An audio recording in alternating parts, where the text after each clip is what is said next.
नमस्कार दोस्तों, कैसे हैं आप सब। उम्मीद करता हूँ काफ़ी अच्छे होंगे। दोस्तों, हमारा टॉपिक चल रहा था उपसर्ग हिंदी ग्रामर में, जो कि राजस्थान पटवार, ग्राम सेवक, रीट और आपके हाईकोर्ट एलडीसी वगैरह सभी के लिए महत्वपूर्ण है।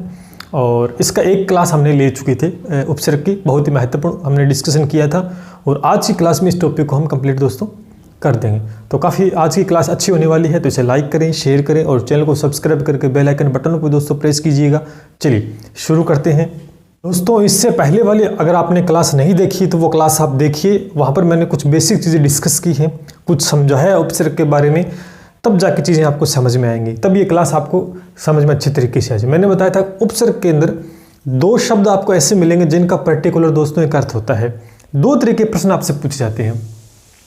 आपसे ये पूछा जा सकता है कि प्रति उपसर्ग का अर्थ बताइए। ये भी आपसे पूछा जा सकता है कि शब्द में प्रति उपसर्ग में कौन सा उपसर्ग है और उस उपसर्ग का अर्थ क्या होता है। तो आपको अर्थ भी दोस्तों ध्यान होने चाहिए। दूसरा, कोई शब्द आपको दे देगा, जैसे प्रतिध्वनि दे दिया, तो बताइए इसमें कौन सा उपसर्ग है। इस तरह के प्रश्न पूछेगा। मैंने आपको बताया था कि जब भी उपसर्ग लग के किसी शब्द के आगे अगर उपसर्ग लगाया जाता है तो यानी उनका अर्थ बिल्कुल सिमिलर होता है, जो एक उपसर्ग और उस शब्द के समान होता है। जैसे कि प्रतिध्वनि, प्रति का मतलब क्या होता है? प्रत्येक, सामने। तो प्रतिध्वनि का भी अर्थ यही निकल रहा है कि सामने से दोबारा ध्वनि आ रही है, यानी सिमिलर अर्थ देखने को मिलेगा।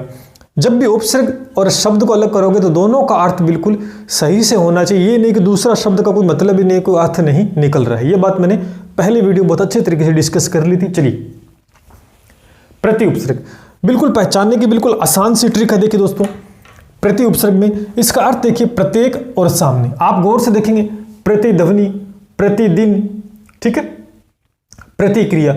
अब देखिए शुरुआत के अंदर दोस्तों प्रति और प्रति, यानी उपसर्ग स्पष्ट दिखाई दे रहा है। अब उपसर्ग प्रति ही होगा, कैसे डिसाइड करेंगे? क्योंकि जब अलग करेंगे प्रति उपसर्ग को तो यहाँ आगे जो शब्द बन रहा है वो ध्वनि बन रहा है। ध्वनि अपने आप में एक अर्थ लिए बैठा है, अपने आप में एक अर्थ लिए बैठा है, जिसका एक सटीक अर्थ है।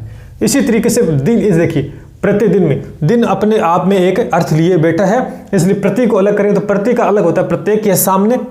और दूसरे शब्द दिन का भी एक अलग अर्थ होता है, यानी दो शब्दों का पर्टिकुलर एक अर्थ होता है। तो यहाँ पर स्पष्ट रूप से दिखाई रहा है कि प्रति उपसर्ग होगा। अब देखिए प्रत्यक्ष का जब भी संधि विच्छेद कर तो प्रति आएगा, क्या आएगा? प्रति, क्या आएगा? प्रति उपसर्ग, ठीक है। यहाँ पर जब भी आधा तय नजर आ जाए और आगे प्र मिले तो आपको प्रति उपसर्ग कर देना है। दूसरा शब्द देखिए आगत, क्या आ रहा है? आगत। यहाँ पर ऋण संधि दोस्तों हो रही है, आगत दूसरा शब्द, ठीक है। तो दो ही चीज रखनी है, प्रति पूरा लिखा होगा या प्रत्यय आधा लिखा होगा, बीच में ऋण संधि होगी और दूसरा जो शब्द बनेगा, दूसरा अलग जो शब्द होगा उसका पर्टिकुलर दोस्तों यहाँ पर कोई अर्थ निकलेगा। इस तरह से पहचान करनी, रटना नहीं, आप आराम से बता पाओगे उपसर्ग। अगला देखिए इसका अर्थ होता है निषेध या अभाव, निषेध या अभाव। अब देखिए दोस्तों, यहां पे देखेंगे उपसर्ग पूरा लिखा अलग, फिर देखिए अमर।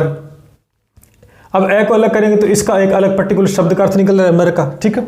उसके बाद में अकाज, उपसर्ग दिखाई दे रहा है, अचल, अटल, अनजान, अजान है, अनजान नहीं अजान, ठीक है।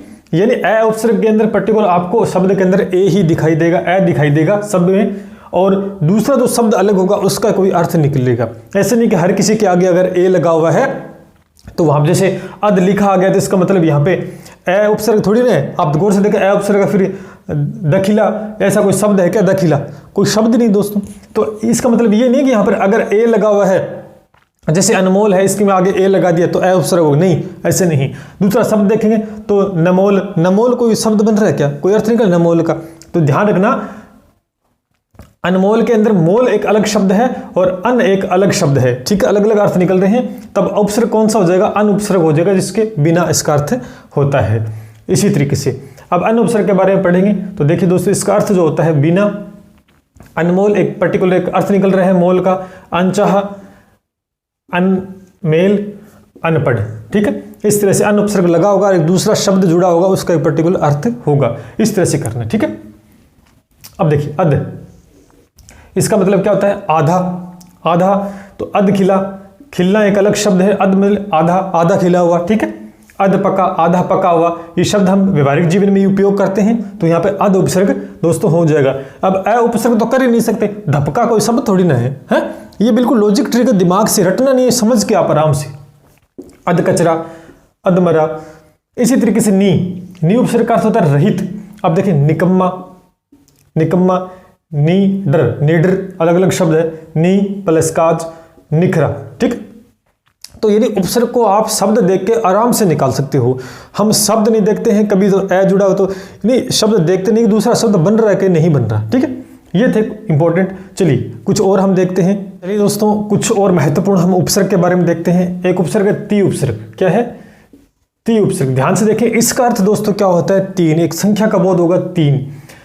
देखिए तिरा है, तिकोना, तिपाही, तिपाई और तिरंगा। जहां पर भी आपको 3 संख्या का बोध होता है, संख्या 3 का बोध होता है, वहां पर ती उपसर्ग दोस्तों हो जाएगा। आप देख पा रहे हैं, ती प्लस राह को अलग कर देंगे। समझ पा रहे हो इस बात को? राह, तिकोना 3 कोने, तिपाई, तिरंगा 3 रंग। ठीक है, इस तरह से यानी 3 की बात जब हो रही है तो यहाँ पर ती उपसर्ग दोस्तों हो जाएगा। बिल्कुल आसान है। इसी तरीके से दो उपसर्ग।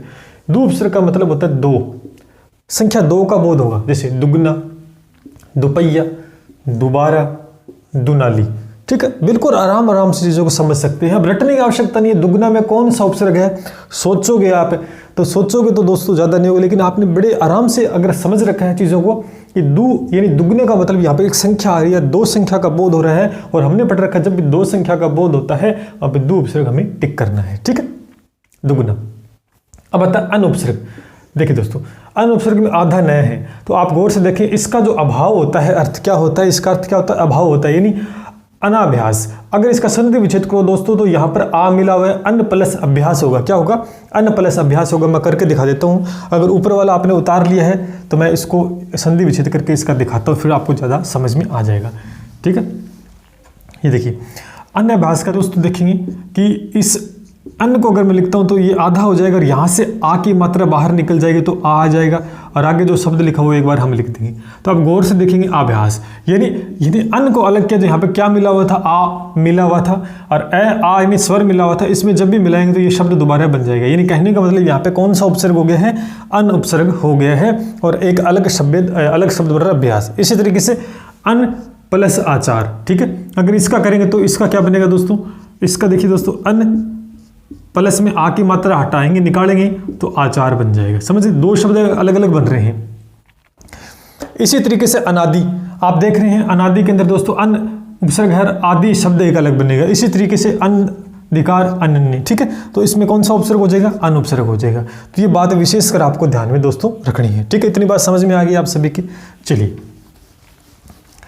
तो इस तरह से आप आराम से बिना सोचे समझे इसको कर सकते हैं, क्योंकि अगर बार बार आपने अध्ययन कर रखा है, इनको कंठस्थ करोगे तो आराम से हो जाएगा। पाक। देखिए पहले का होता है स्पष्ट रूप से प्राकथन, प्रागैतिहासिक, प्राकलन और पराक्रम। दोस्तों यहाँ पर गौर से देखेंगे, यहाँ पर कै आधा है, प्रा है, तो देखिए दोस्तों पराक में आधा ये दिखाई दे रहा है, यहाँ पे आधा कै, यहाँ पर ये आधा कै, और पराग ऐतिहासिक बनेगा। जब इसका संधि विच्छेद करो तो पराग प्लस ऐतिहासिक बनेगा। ठीक है, तो जब कथन एक अलग शब्द बन रहा है, देखिए दोस्तों कथन एक अलग शब्द बन रहा है, कलन एक अलग शब्द बन रहा है, कर्म एक अलग शब्द बन रहा है, यानी दोनों का अर्थ अलग अलग बन रहा है, तो यहाँ पर हम कह सकते हैं कौन सा उपसर्ग होगा? पराग उपसर्ग हो जाएगा। तो ये थोड़ा संधि विच्छेद का भी ज्ञान थोड़ा सा होगा आपको अच्छे से। कु, एक और उपसर्ग कु, जिसका अर्थ होता है बुरा। कुयोग, कुसंग, कुक्रम, कुरूप, दोनों अलग अलग शब्द बन रहे हैं। योग एक अलग शब्द है, संग अलग शब्द है, कर्म अलग शब्द है, कुरूप रूप अलग शब्द है। ठीक है, तो ये मतलब इसके अंदर जो पहचान है ना, महत्वपूर्ण क्या होती है? पहचान किनकी? कि दो शब्दों की पहचान आपको अच्छे से करनी है। मतलब ज़्यादा कोई नियम वगैरह आपको याद है, 2 शब्दों के अर्थ है ना वो ध्यान में रखने कि अर्थ अलग अलग बन रहे हैं या नहीं। ऐसा कोई शब्द तो नहीं बन रहा है जिसका कोई अर्थ ही ना निकले। ठीक है, ध्यान रखना इस बात का, तब आराम से आप उपसर्ग की पहचान कर पाओगे। बाकी आपके पास बुक्स नोट्स वगैरह सब कुछ होगी, प्रैक्टिस करिए ज़्यादा से ज़्यादा, आपको आराम से समझ में आ जाएगा। मैं भी इनके ऊपर बहुत सारे शब्द आपको अवेलेबल करवा दूँ, टेलीग्राम चैनल पे जाके ज्वाइन कर लेना, लिंक दोस्तों नीचे दिया गया है। तो कैसी रही आज की क्लास? उपसर्ग आपका टॉपिक खत्म हो चुका है, उसके बाद में प्रत्येक टॉपिक को पढ़ लेंगे अच्छे से। चलिए फिर मिलते हैं, अगर कोई डाउट है तो कमेंट करके पूछ सकते हैं। जय हिंद, जय भारत।